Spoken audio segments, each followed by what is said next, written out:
question that has been of concern in alchemical researches for ages. The answer, of course, is extraordinarily simple. The answer lies in the human body itself. The process of digestion of food requires the transformation of elements. It requires an almost instantaneous adaptation of certain principles to special usages for which they were not originally intended.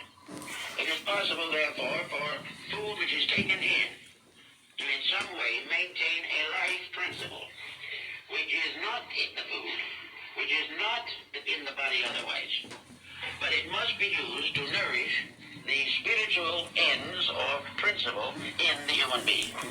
Therefore, the bread and butter, and the cheese and milk keep alive something that is not any of them.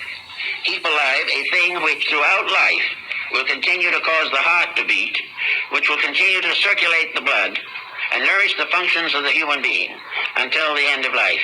Therefore, out of what goes into him, comes out of him arts and sciences, poetry and music, philosophy and science, religion and economics.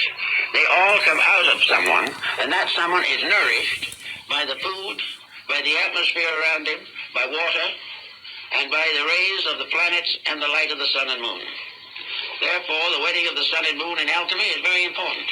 Not because we're going to have a wedding up in the sky of the two luminaries, but because we're going to have a union of the principles for which they stand inside of the human body itself.